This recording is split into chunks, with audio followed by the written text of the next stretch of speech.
Hey, shalom, shalom. Alors, tout d'abord, j'aimerais rendre gloire et hommage à Yahweh, Bahashem, Yahushai, Bahashem, Kodash. Yahweh, qui est le nom du Père, le Tout-Puissant, le plus haut, Bahashem, qui veut dire au nom. Yahushai, qui est le Fils, Bahashem, Roha, Kodash, qui est le Saint-Esprit. Et shalom aux élus et doux bonheur et respect aux apôtres, aux aînés de Great Millstone, car c'est eux qui m'ont appris cette vérité. Ici, frère Amoise de GMS Montréal, et à vous seulement, je dis shalom. Alors, Shabbat, shalom. J'aimerais faire une leçon assez droite au but, right? Parce que j'ai eu cette idée de faire cette leçon-là toute la semaine, right? Toute la semaine, j'ai eu cette idée de faire cette leçon parce que j'ai tombé en lisant, right? Parce qu'on sait qu'à 2 Timothée 2:15, right? Ils disent qu'il faut étudier afin de se montrer approuvé à Yahweh Shimi Yahushai, right? C'est un ouvrier qui n'a pas honte doit être capable de diviser droitement la parole de la vérité. Donc, un optimiste, lui, est constamment en train d'étudier afin de se montrer approuvé, right, de Yahweh Shimi Yahushai, qui fait partie d'une de nos missions, right? Parce que Yahweh Shimi Yahushai, comme il dit à Proverbe 11:1, un faux balancement est une abomination au Seigneur, mais le juste poids est son délice. Donc les optimistes, c'est lui, ceux qui vont remporter la course, qui vont mériter leur place dans les chariots de l'Éternel quand il va venir amener la destruction. Ils vont être des hommes très balancés dans tout le sens de la vérité. Right? Ils vont connaître les paroles véridiques et ils vont, comme que on va lire présentement, je vais commencer à Matthieu 22:37. Il est écrit, Yahushua lui dit, tu aimeras le Seigneur ton Dieu de tout ton cœur et de toute âme et de toute ta pensée. Right? Donc ça, c'est le premier grand commandement. Right? Et puis quand tu rentres dans la vérité, tu apprends les façons de Yahweh Shimi Yahushai. Il est facile pour l'optimiste élu d'aimer Yahweh Shimi Yahushai, right? Parce c'est tellement bon avec le peuple d'Israël. Et en réalité, quand tu rentres dans la vérité et puis tu étudies afin de te montrer approuvé, tu viens à comprendre que c'est les Israélites qui ont été traites envers notre Créateur, right? À cause de notre Créateur est facile à aimer. Il nous aime de tout son cœur. Il a même donné son propre Fils unique afin de nous racheter, right? Donc, en aimant Yahweh Shimi Yahushai, comment tu démontres que tu aimes Yahweh Shimi Yahushai? Tu suis ses commandements. C'est un precept, right? Tu fais de ton possible, right? Du mieux que tu peux d'adhérer aux lois, statuts, des commandements, du mieux de ton habilité, qui fait en sorte que tu démontres que tu aimes Yahweh Shimi Yahushai. Et comme que je dis, il est un Dieu facile à aimer, right? Toutes les promesses qu'il a préparées pour nous, right? C'est des choses qu'on ne peut même pas imaginer. Les yeux et les oreilles ne peuvent même pas voir et entendre qu'est-ce que Yahweh Shimi Yahushai a préparé pour nous. Et de savoir qu'il est le Dieu d'Israël et le pouvoir d'Israël, right? Qui va tuer des nations pour nous, right? Très prochainement, right? Il va venir venger la nation d'Israël, right? Qui fait en sorte qu'on aime de tout notre cœur Yahweh Shimi Yahushai. Et aussi, il se rassure qu'on donne des reçus, right? Qu'on fait des vidéos, qu'on va dans les haies, dans les rues afin de démontrer qu'on a des reçus, right? Et ça, c'est, d'après moi, qui est un homme, c'est un des commandements, le commandement qui est, quand tu es dans la vérité, qui devient facile, right? À aimer le Seigneur de tout ton cœur. Tu penses à lui constamment, tu as hâte, right? Qu'il vienne amener son jugement sur terre. Tu comprends ses jugements. Alors tu aimes le Seigneur de tout ton cœur. Mais il y a une autre clause dans le contrat aussi, si on continue à lire. Et le second est semblable. Tu aimeras ton voisin comme toi-même, right? Alors, c'est la deuxième clause du contrat, c'est d'aimer ton voisin comme toi-même, d'aimer ton frère comme toi-même, right? Alors, tu dis si demain matin, right? Tu penses et tu dis si demain matin, Yahweh Shimi Yahushai viendrait amener le jugement, est-ce que j'aurai des reçus qui démontrent que j'ai aimé mon voisin qui est ton frère comme moi-même, right? On lit ça des fois assez vite. Oh, oui, j'aime mon frère. Oui, j'aime mon frère. Non, il faut des reçus aussi. Ouais. Yahweh Shimi Yahushai, comme que je dis, ceux qui vont être télétransportés dans les chariots, qui vont remporter cette couronne, doivent être capables de démontrer qu'il a aimé son frère comme lui-même, right? Et aimer son frère comme lui-même, ça rentre dans quoi? Qui fait preuve de charité, right? La charité, c'est quelque chose qui va être très importante afin de démontrer que tu aimes ton frère, right? Parce que Yahweh Shimashai, on suit l'exemple de Yahushua qui a donné sa vie pour nous, right? Alors, toi, tu dois te demander si demain matin, Yahweh Shimashai vient amener la délivrance. Est-ce que j'ai des reçus qui démontraient aussi que je serais prêt à mourir pour un de mes frères? Right? Est-ce que j'ai démontré la charité à mon frère? Et la charité ne signifie pas juste donner de l'argent, right?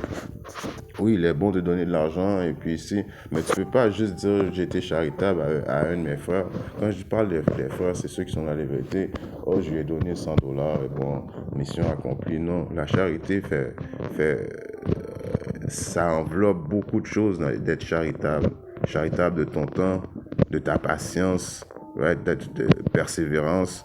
Toutes ces choses-là rentrent dans la charité, right? Si on va dans 1 Corinthiens 9 et 24, il est écrit: ne savez-vous pas que ceux qui courent dans une course ne savez-vous pas que ceux qui courent dans une course courent tous, mais un seul reçoit le prix? Alors courez afin que vous puissiez l'obtenir. Alors c'est une course contre la montre, right? Que Yahweh Shimashai va venir sauver les optimistes élus qui suivent son exemple, right? L'exemple principal, c'est Yahushua. Yahushua était très, très, très charitable. Yahushua était très patient. Yahushua n'était pas un individu qui a donné selfish, comme on dit. Il a donné sa vie pour ses frères, right? Est-ce que tu rentres dans ces qualifications-là? Est-ce que tu es balancé? Est-ce que tu es balancé dans la vérité de cette façon-là afin que tu puisses remporter la course? C'est des choses qui sont très importantes, right? C'est pour ça que cette semaine, quand j'ai tombé sur ce precept-là et j'étais en train d'étudier, et puis, comme que je vous dis, cette leçon-là, je la fais aussi pour moi-même. Et puis, en lisant Matthieu 22 et 37, right, comme que je dis, on lit l'aimer Yahweh Shimashai de tout ton cœur et de toutes tes pensées. On sait que quand tu es dans la vérité, ça devient quelque chose de normal, et de connaître les façons de Yahweh Shimashai qui fait en sorte que tu l'aimes encore plus, à cause que tu découvres qu'il est, il est juste et il aime la nation d'Israël, right? C'est une vraie histoire d'amour entre nous et puis Yahweh Shimashai, donc qui fait facile à aimer. Donc tu fais un crochet, oui, j'aime Yahweh Shimashai. Mais quand tu continues à lire, et tu vois que il faut que tu aimes ton frère comme toi-même, right? Qui est le deuxième clause du contrat, qui paraît simple, mais il n'y a pas personne qui n'est pas charitable. Il n'y a pas un optimiste élu qui va avoir sa place dans les chariots de l'Éternel, qui va être un ingrat, qui va pas être charitable, right? Qui va pas être prêt à donner sa vie pour son voisin, right? Parce qu'il ne faut pas oublier, on représente la maison de David qui est ressuscitée, right? Ça va être la maison de David. Et si on prend l'exemple de la maison de David, qui était quoi, des guerriers, ils étaient tous prêts l'un à l'autre de sacrifier leur vie pour leurs frères, right? Ils ont passé ce test-là, même les apôtres, right, de Yahweh Shimashai, même si que Pierre a renié Yahweh Shimashai 3 fois, mais il a grandi dans la vérité. Éventuellement, tous les apôtres avaient ça en eux de pouvoir d'être prêts à donner leur vie pour obtenir le royaume, pour être proche de Yahushua, right? Alors, c'est des choses, une réflexion qu'il faut prendre à cœur, right? Parce que très prochainement, dans la période de l'angoisse de Jacob, Yahweh Shimashai va nous demander des reçus. On n'a pas été encore testé par le sang, right? Est-ce que à cause qu'on n'a pas été testé par le sang, tu peux démontrer que tu aimes ton frère aussi? Oui, tu peux l'appeler constamment, tu peux faire preuve de charité, right? Poser des questions, aller le voir, ces choses-là sont tous importants, right? Ça nous prépare à une préparation que très prochainement, tu sais pas si tu vas devoir donner ta vie pour ton frère, right? Esau qui va venir avec rage, va défoncer les portes, right? Ton frère est à côté de toi, il est caché dans le garde-robe, right? Je donne un exemple. Esau cherche, et puis il n'a pas vu ton frère, mais il te voit toi. Est-ce que et Esau va venir t'arrêter? Est-ce que tu vas dire, oh ben, il y a mon frère qui est dans le garde-robe aussi, allez le chercher? Non, parfois tu fermes ta bouche et tu te fais arrêter par Esau. Et puis Yahba Shimosha, et éventuellement il va te délivrer si tu es un optimiste élu. Mais tu vas démontrer que tu étais prête à donner ta vie pour ton frère. C'est juste un exemple comme ça que je donne, right? Parce que si on regarde un précepte qui est dans le livre de Jacques, right? 1 et 22, il est écrit: mais soyez exécuteurs de la parole et non pas auditeurs seulement, vous trompant vous-même. Car si quelqu'un est un auditeur de la parole et non un exécuteur, il est semblable à un homme regardant son visage naturel dans un miroir, right? Alors, étudier afin de faire approuver, on sait que Yahba Shimosha donne des talents différents à chaque frère. Right? Il y a des frères qui vont avoir plus de mémoire que d'autres, il y a des frères qui vont être plus orateurs que d'autres, il y a des frères qui vont... Bref, chaque personne qui est dans le corps de Yahba Shimosha ont des attributs différents. Right? Ça, c'est des choses que Yahba Shimosha t'a donné. Right? Mais la deuxième chose, aimant tes frères, right? L'amour que tu dois démontrer à tes frères, ça devient un acte que tu dois faire naturellement afin de pouvoir te qualifier à recevoir le royaume. Il est impossible de recevoir le royaume de Yahba Shimosha si tu ne démontres pas que tu aimes ton frère autant que tu aimes ta tête, right? Qu'est-ce que tu ferais pas, qu'est-ce que tu ne ferais pas à ta tête, tu veux pas le faire à ton frère non plus, right? Et puis ça rentre encore une fois dans un précepte qui est dans le livre de 1 Corinthiens 13, right? Il est écrit: quand bien aimé, je parlerai les langues des hommes et des anges et je n'ai pas de la charité, right? Allons voir c'est quoi le mot charité qui est dans le Blue Letter.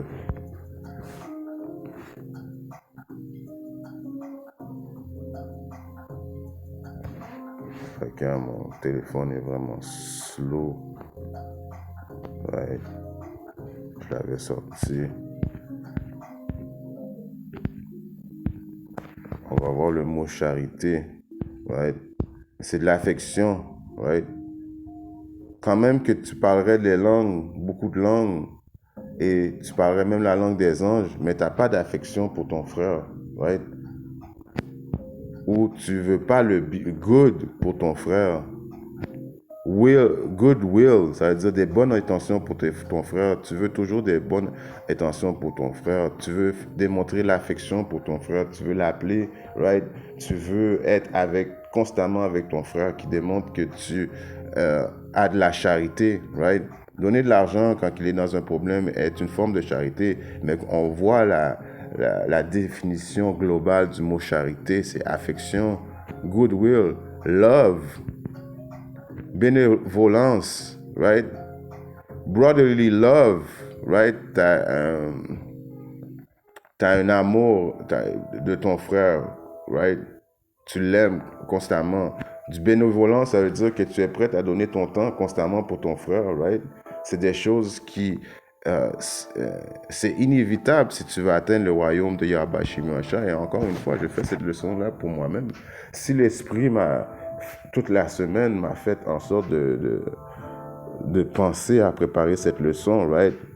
C'est à cause que c'est important de pouvoir être bien balancé afin d'être prêt, right? Afin d'être qualifié, à penser d'être qualifié à avoir le salut de Yahba Shimosha. Comme que je vous dis, il n'y aura aucun frère qui va pas démontrer d'affection pour son autre frère qui va atteindre le royaume des cieux. Il n'y en a pas un qui va pas avoir les bonnes intentions qui va atteindre le royaume des cieux. Il n'y a pas un frère qui démontre pas l'amour à l'autre frère qui va atteindre le royaume des cieux, right? Ça vient avec le contrat de Yahba Shimosha, right? C'est pour ça qu'il est dit que de ces deux commandements dépendent toute la loi et les prophètes. De ces deux commandements, ça enveloppe right? Il y a beaucoup d'autres commandements, mais ces deux commandements-là, right, qui fait en sorte que si tu aimes le Seigneur de tout ton cœur et de toute ton âme, qui va démontrer que tu vas avoir des reçus, right? Parce que Yahweh Shimosha nous garde in check, right? Lui, il demande des reçus, il demande des actes, il demande des preuves. Ouais, c'est pour ça que tu fais des vidéos, c'est pour ça que tu vas dans les haies et dans les rues afin d'édifier les brebis, right? Mais il va demander aussi des reçus sur la deuxième clause du contrat. Si tu aimes ton frère autant que toi-même, il va demander des reçus, right? Et présentement, avant que la langoisse de Jacob commence, c'est là que tu vas commencer à démontrer des reçus de l'amour que tu as envers tes frères. Éventuellement, c'est pas sûr que tu vas traverser la période de l'angoisse de Jacob avec tes frères, mais ça se peut que tu traverses la période de l'angoisse de Jacob avec tes frères, right? Donc, si on revient au précepte que j'étais, qui est dans le 1 Corinthiens 13, il dit, quand bien même je parlerai les langues des hommes et des anges et n'ai pas la charité, on a vu la définition de la charité, je serais devenu comme le cuivre résonnant ou une cymbale qui teinte. Et ça veut dire, en voulant dire quand même bien que je parle les langues et la langue des anges, mais je ne fais pas preuve de charité, d'amour envers mes frères, de bénévolence, right, de goodwill, comme qu'on a lu, right, ça donne à rien. Et quand bien même j'aurais de dons de prophétie, quand même bien tu aurais des dons de prophétie, tu es on point, tu connais les préceptes de in and out, right, tu es un bon orateur, et comprendrais tous les mystères, tu comprends tous les mystères du livre, right? Et toute connaissance, right? On voit ça, il y a des gens, des frères qui, right? C'est comme on dit, Yahweh Shimosha recherche la crème de la crème. C'est pour ça qu'il a donné ces commandements-là. Et des fois, on lit ça vite fait, mais le deuxième commandement, d'après moi, c'est lui le challenge le plus dur, difficile, right, à démontrer. C'est l'amour. Aime ton frère plus que toi-même, right? Ça revient à toutes les... Quand même, et comprendrai toutes les mystères et toute connaissance, et quand bien même j'aurai toute la foi, de sorte que je puisse déplacer les montagnes, et n'ai pas charité, je ne suis rien. Right? Quand même, tu as la foi, quand même que tu es le meilleur orateur, right? Que tu connais les préceptes in and out, right? Mais tu n'as pas de brotherly love, tu n'appelles pas ton frère, tu ne fais pas signe de vie, right? Tu vas être considéré comme rien. Right? Parce que quoi, tu n'auras pas de reçu, tu vas avoir été quelqu'un qui connaît les préceptes, mais tu n'as pas démontré de charité. Right? Alors, tu ne pourras pas vraiment atteindre le royaume de Yahweh Shimosha. Encore une fois, Yahweh Shimosha cherche la crème de la crème. Des individus qui vont balancer, qui vont avoir démontré les deux commandements principaux. Right? Et quand bien même je considérais tous mes biens pour nourrir les pauvres, et quand même bien même je livrais mon corps pour être brûlé et n'ai pas la charité, cela ne profite en rien.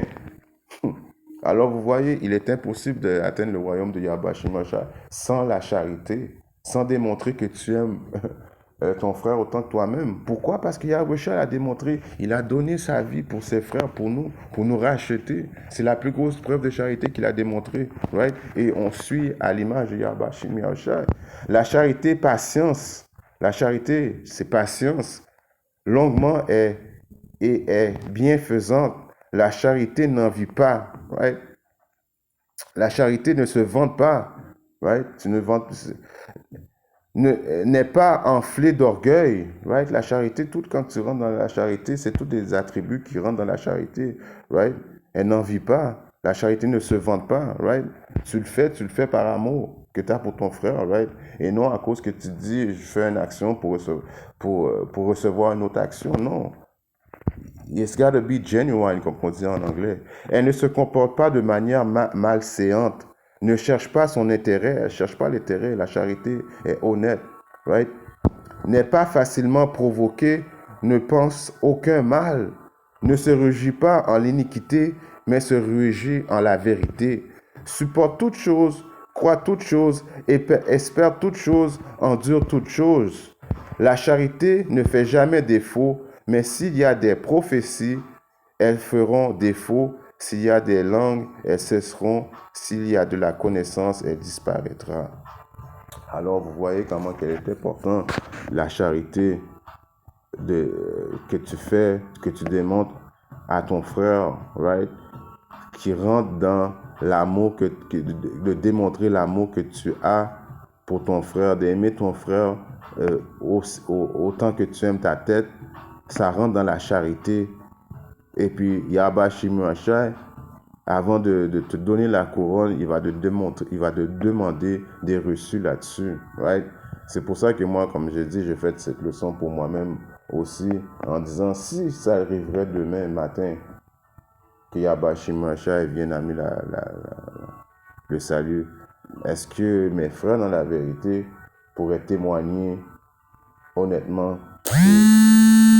que j'ai fait face, de montrer que j'avais de la charité envers eux, de la patience, du goodwill, right?